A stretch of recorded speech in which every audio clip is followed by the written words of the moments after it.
Can you tell us about yourself and the unique mission of Do Good Farm? Yes, my name is Josh Taylor. I'm the president and founder of Do Good Farm. We are a 501c3 nonprofit that exists to end hunger and malnutrition.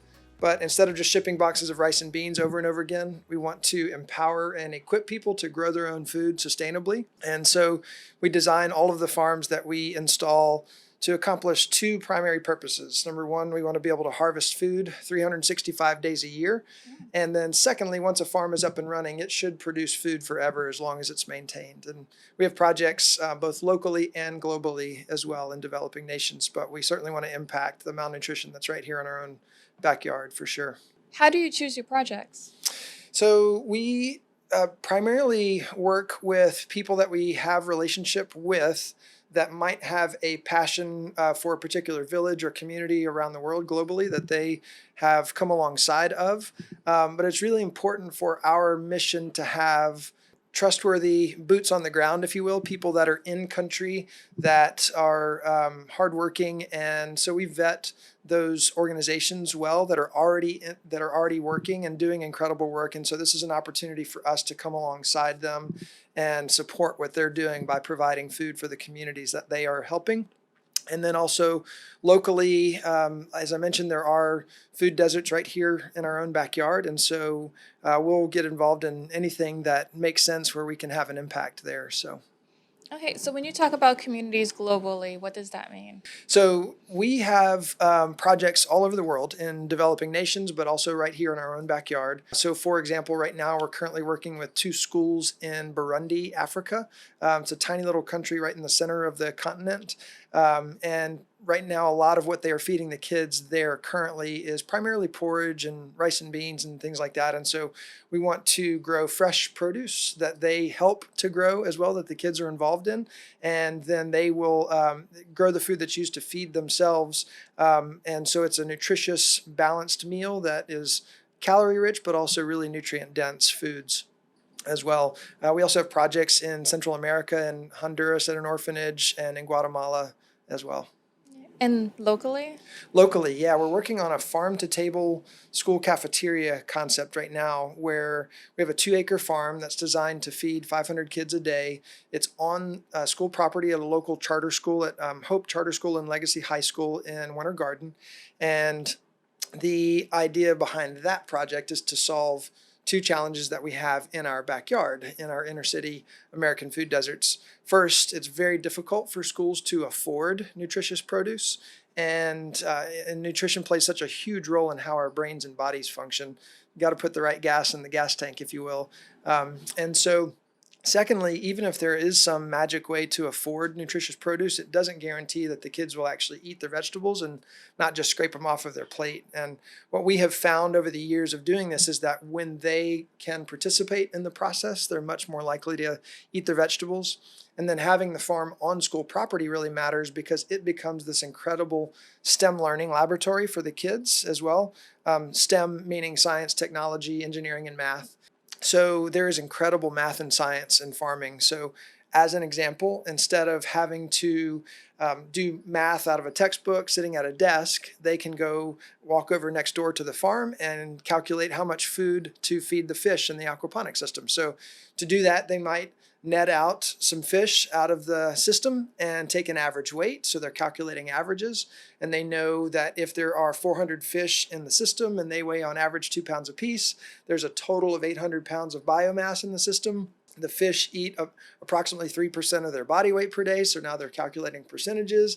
They divide that by 3 feedings per day. And so they're doing all this math in an interesting application. And then once they get their numbers, then they get to weigh out the food and throw it in and see the fish go crazy over the food. And so it becomes this interesting interactive learning environment for them. And now they're also excited to eat the food that they are helping to grow. And we're also really passionate about the culinary side of things as well. We want them to understand what happens when you add fresh basil to a sauce, as an example. And so if you're making pizza sauce or spaghetti sauce, when you get fresh rosemary and oregano and basil in it, just how that changes the flavor and makes it taste amazing. And you have something called the House Blend Cafe. We do. Can you tell us a little bit about Yes, so we started House Blend Cafe about 17 years ago in 2006, and the purpose of that cafe is to impact um, world change projects like hunger and malnutrition, as an example, but also orphan care and adoption, ending human trafficking, bringing clean water to villages in need, and things like that.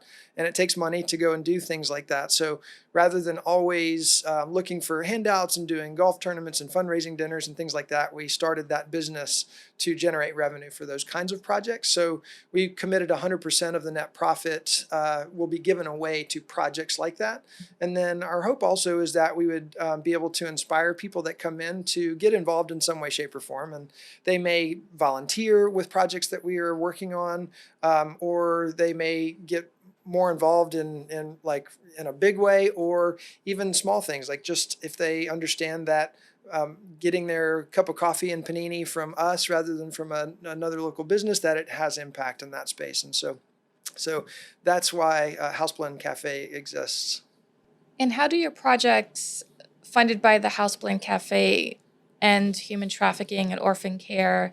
And how does that resonate with the local community? Yeah, it's been a lot of our business is local, loyal followers that have been regulars of ours for many years. So it resonates with them a ton. And again, especially here in America, we tend to be so busy. So it's an opportunity for people to get involved in making a difference, even if it's just choosing to stop by for lunch, something small like that. So What has been the most rewarding success story that you have? I would say the project that we are currently working on in Burundi is a great example. We were able to go there a few years ago now and build a small aquaponic system at the school in Bujumbura, which is the capital city. And it was really fascinating to see the kids there. Anyway, they didn't understand that you could grow plants in water. And so they had not been introduced to the concept of hydroponics and aquaponics. And so just to see those light bulb moments go off was just really, really fascinating and enriching. Also, the project that we have in Honduras at an orphanage there, they don't have acres to farm on, they just have a little side yard. And so we were able to build an aquaponic system on the rooftop of the orphanage. And it doesn't replace the food that the kids are eating, but it does add more nutrient dense foods into what they are feeding them. And so that's been really impactful for them. And so that's why we do what we do. What opportunities are there for local residents to get involved? So that's a great question. There are a lot of different ways that people can get involved. Because it's a farm, we always have stuff that we need to do. So they can volunteer, which they can sign up at dogoodfarm.org is our website. And there's a volunteer link there. And that kind of volunteer work is just going to be, good old outdoor farm, sweaty manual labor. Might be pulling weeds or moving mulch or cleaning or painting. There's all kinds of projects that are always happening around the farm. It's also a great way to learn some things about sustainable farming too. And then somebody may want to get more involved and learn and sign up for an internship with us and learn it more in depth, and then potentially go overseas with us when we do farm installs or locally as well. But then we have a dinner event that we do at our farm called the Dinner Bell. It's a 5-course chef's dining experience. Each course is in a different part of the property, so people roam around the property. We have wine pairings, and so people could get involved in volunteering for that, or just come and attend as well. And they can watch our website and Facebook page for tickets for those. So there's a lot of different ways that people can get involved if they are interested in sustainability, farming, helping the community, hunger and malnutrition. It's all kinds of passion points that people might connect with at our mission. How has your personal journey influenced how you approach social impact, and what challenges have you had along the way? Well, the whole thing that got us involved in the farm to begin with was maybe about 20 years ago. My wife and I really began to be burdened for some of the projects, global projects that were really heartbreaking to us, like human trafficking, and not realizing that there's more slavery today than there ever has been in history with those kinds of things, and that's really unfortunate. And also clean water and hunger and things that we just kind of take for granted here. The fact that we can just walk over to a faucet and turn that on to have clean water, and recognizing that many thousands of kids will die today and tomorrow and the next day because they lack access to basic things that we take for granted here in America. So we wanted to get more involved in things like that, and so we decided to start growing some of our own food so that we could spend less on groceries and dining out and have more of our financial resources available to give away, and then also time to give away as well. And so we started a garden in our backyard, and then very quickly realized that gardening in Florida is a nightmare with our sandy soil and heat and weeds and pests and everything. It's just really, really challenging. So initially that was very discouraging, but we kept pressing into it and doing a lot of research on different schools of thought and methodologies around farming. There's a lot out there. And the more we learned about aquaponics and permaculture and how those can really play a role with traditional soil gardening to help close waste loops, which is really maybe one of the main keys to sustainability, we realized that had impact for global hunger and not just our family. And so that was really what birthed starting Do Good Farm 20 years ago. So you just mentioned the differences between soil gardening and aquaponics. Can you explain a little bit about each of those and the benefits Mm-hmm. and, well, the pros and cons? Yes. As I mentioned, there are a lot of different opinions and schools of thought about best farming practices. And my opinion after just studying this a long time and doing it for a long time is that there's not really a silver bullet, one best practice, if you will, but that many of them working together can help close waste loops. As I said, that's one of the main keys to sustainability. So what we're doing in essence is just mimicking what nature does so beautifully on its own, because we don't farm the rivers and streams and yet they grow lily pads. We don't farm the rainforests in the Amazon and yet they produce their own fertilizers and grow lush, beautiful trees. And so we're just mimicking those same ecosystems and using them to grow food, because nature is brilliant at taking forms of energy that have died, like a leaf falling to a ground or an animal dying in the forest, and converting that energy into a form that can be reused by other plants and animals. And aquaponics, as an example, just mimics what happens in our bodies of water, in our lakes, rivers, and streams. So we have fish in those bodies of water. They create waste, which is a form of energy. Bacteria that's all naturally occurring converts that waste into plant food.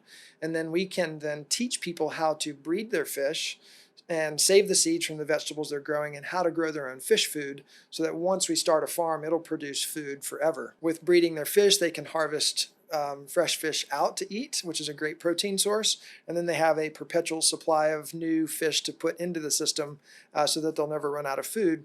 Then I can use that nutrient-rich water to irrigate in the soil, either in traditional soil crops, like the stuff that we're used to buying in the grocery store. I mentioned permaculture, which is just agroforestry, which is mimicking our rainforest and jungles, but using that to grow food. A lot of those foods are perennials. So I can use that nutrient-rich water in the aquaponic system to fertilize the soil, and then I can use our food forest to grow some food to feed the fish. Tilapia is one of the fish that we use primarily because they are omnivores, which means they'll eat both animal matter and plant matter. And so I can take things like moringa right here and feed that to our tilapia. And so those things complement each other really well, along with animal husbandry as well, which is just raising chickens and goats and things like that. And so we can use the waste from the chickens to add nitrogen into our soil, use the things that we grow in our food forest to feed our goats, and then get dairy from them and meat from them as well. And so there's all of those things work together to really create a whole sustainable approach to farming. And if anyone wants to learn more, where can they go? Yeah, dogoodfarm.org is our website, and we have opportunities to volunteer there, so you can sign up on our volunteer link. If somebody wants to get more deeply involved than that, then they can sign up for our internship, and we'll schedule interviews for that. And so they can get more involved on a regular basis and potentially be somebody that travels with us to go and start other farms, or they can come out to one of our dinner bell events, or just come out and sign up for a farm tour as well, all on the website. And you brought some items here that you had talked about. Can you tell us about the different produce that we have here? Yes, for sure. As I mentioned, a lot of what our goal is to be able to harvest food 365 days a year. In order to accomplish that, we're growing a lot of what are called perennial vegetables. So that is in contrast with annuals. Annual vegetables are a lot of what we're used to eating, especially here in America. When you go to the produce section of the grocery store, it's all of your, zucchini and squash and cucumbers and tomatoes and spinach and things like that. They're called annuals because you plant a seed and then you wait weeks for it to produce whatever it's going to produce. And then when it's done producing, you dig it up and you plant seeds again, and then you're waiting again several weeks before it's ready to harvest anything. When we grow annual vegetables, we typically only get food about 30 weeks out of a 52-week year. So that's just a little better than half of the year. And for hobby gardeners here, that's not a big deal because we just go to the grocery store and buy food. But in developing nations, those are literally seasons of starving. And so our approach to farming, we're growing things that will be able to harvest food all year round. Perennials are vegetables or plants that will stay here year after year and continue to produce food forever. Some examples of things that we brought here today. This is starfruit, carambola, and this is a fantastic fruit. It's called starfruit because when you cut it in half and cut it into slices, it looks like a star from that side. There. I brought some fresh basil in because that's such a great herb.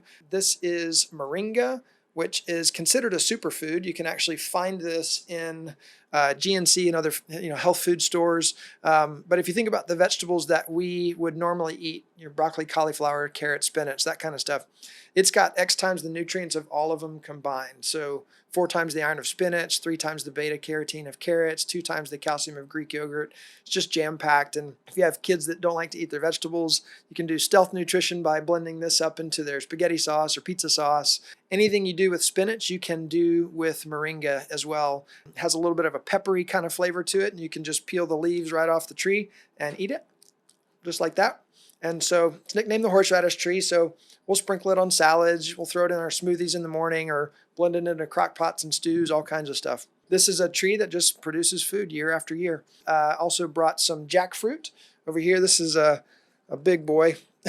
So jackfruit is a tree that will just produce food year after year for us as well. And they'll get to be 20, 30 pounds large. And the flesh of the fruit tastes kind of similar to a cross between like mango and pineapple, and then earth. A little bit of that kind of earthy kind of flavor to it.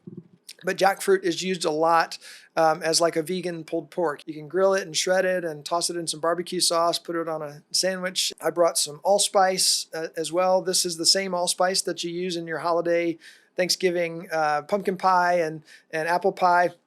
I didn't even know it was a leaf. Yes, it actually is. I actually thought allspice was different things mixed together. Right, So, allspice, right. No, this is allspice, and it's a beautiful tree. It's fascinating, but it produces little seed pods that they will dry and ground up, and that's what you use for allspice powder, but the leaves have the same flavor as well. So you can actually take this, you won't eat it, but you can just gonna crush it up and let you smell it, and you'll get that same kind of flavor, smell that you might recognize from pumpkin pie at Thanksgiving. Yeah. But we'll also steep that, like if we're cooking desserts, we'll just simmer some of the leaves in a cobbler or a cream or something like that for making desserts and flavoring those well. It makes a fantastic tea also. So we'll take some of the leaves and simmer that on the stove and let it steep for 15 to 20 minutes. Sweeten it with a little bit of local honey. And it makes an amazing tea. It's really, really good. Smell like it could be a good Yeah, tea. yeah. And then we'll also put moringa in that tea as well, and so it makes it a really nutrient-dense tea. Also brought some edible cactus. This is used in cultures all over the world, especially in Mexico. You can just break this right off the plant and eat it, just like that. And it's real crisp and watery, kind of like a cucumber. And so we'll take it and slice it up and put it on a vegetable platter with hummus dip or other vegetable dips. You can chop it up and cook it just like you would zucchini or squash as well. And because it's cactus, it manages water really well. It's very low maintenance. And once that gets planted, every year it'll keep producing food. And it goes into a little bit of hibernation in like January, February in the wintertime, but other 10 months out of the year, you can harvest food every single day. I also brought some Tindora. This is a vine that we have growing all over our fences around the farm. as well. But it looks like a little miniature watermelon, but it's in the cucumber family. It tastes like a little bit of a drier cucumber. So if you think about dry, like a dry white wine or something like that, it has that kind of drier texture to it, but tastes just like a cucumber. There you can just pull that right off the vine and eat it. And so that allows us to harvest food every single day of the year. How long does it take to grow these from, let's say, seed, if someone wanted to start today? Yeah, so great question. And it's a little bit of a complicated answer. Many fruits, if you plant them from seed, will take 5 to 10 years to actually produce fruit. And the reason for that is they're designed to just grow out in the forest, right? And so they're going to spend most of the first 5 years to 10 years of their life putting all of their energy into growing up, breaking through the tree canopy. Then once they, get access to sunlight, they'll start producing their fruit. But a lot of people will plant what are called grafted fruit trees, where they graft a mature branch onto a baby rootstock and start that. And that sort of tricks the plant into thinking that it's a mature tree. So you get fruit sooner and also lower to the ground. So you can find nurseries in the area that sell grafted fruit trees. That's a great way if you're looking to plant fruit trees.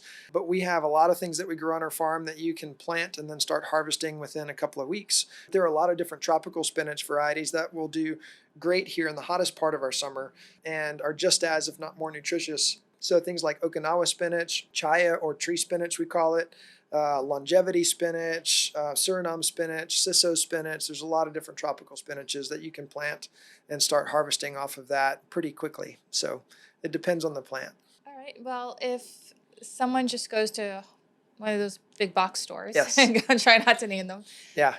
they're going to find seeds and plants that typically aren't native to Central Florida. Right. So where can someone find, because you're not going to find this stuff, Right. where can you find these plants, and where can you find them in an age Yep. where they could just plant into their garden and see the fruits of their labor? Yeah, we actually have a nursery at our farm as well, so that as people come and tour the farm and get inspired and want to start something on their own, we can not only teach them how to do it and help them do it, but also provide some of the plant material. There are also a few tropical nurseries in the area that sell more of these rare fruits. But then even the box stores are getting a little bit better at carrying some of these things that we tend to not see and certainly didn't see 5 years ago. And then planting from seed, we can make a planting calendar available, and somebody can just use the contact page of our website if they're interested in that, and I can email that to them. That will tell you when to plant certain annual vegetables so that they'll be ripe and ready to harvest in the year. And the biggest thing that I would encourage people with on that is to not try to grow things that don't want to grow during a particular part of the year. Tomatoes is a great example. We tend to want to be able to grow and eat tomatoes all year round because they're so good for you and delicious. But trying to grow tomatoes in the middle of the summer outdoors is really, really tricky with all of the pest pressure that we have here in Central Florida. So the best thing to do is to allow the land to grow what it wants to grow when it wants to grow it, and then shape our diets around what is available at the time. So are these tropical or native plants more bug resistant, deer resistant? Many of them are, because a lot of them are edible shrubs, but some deer, if you might just have to, put up a fence. Sometimes an electric fence is helpful, or just a regular fence that needs to be 6 foot high for deer. But certainly in some areas of Central Florida, there's bear as well, and they're a little bit stronger to get through some kinds of fences. So just have to really assess the challenges in your area, and then we can design. If you need help with that, we do farm design and install regularly, and that is another way that somebody could support by hiring us to do that too. So, and raccoons, they are squirrels, a challenge. Yes, birds. there's always a challenge, but there's typically a natural solution for all of those things as well. So we have farm cats where we are, and they're outdoor cats that help us with some of the rodent patrol. And then raccoons, can really be annoying when it comes to growing pineapples. That's super frustrating when you have this gorgeous pineapple and it's ready to harvest, and then you come out the next morning ready to cut it off and find that a raccoon has gotten it. So we'll put cages around things like that, so you can build some little miniature fences or tunnels or things like that around things that you want to protect. Oh, thanks so much. I really Yeah. appreciate you taking time and bringing Absolutely. the produce with you. Yes, glad to be here. Thanks for having me. Thanks. If you're enjoying this show, please subscribe to our channel and follow our Instagram, Facebook, and Twitter accounts.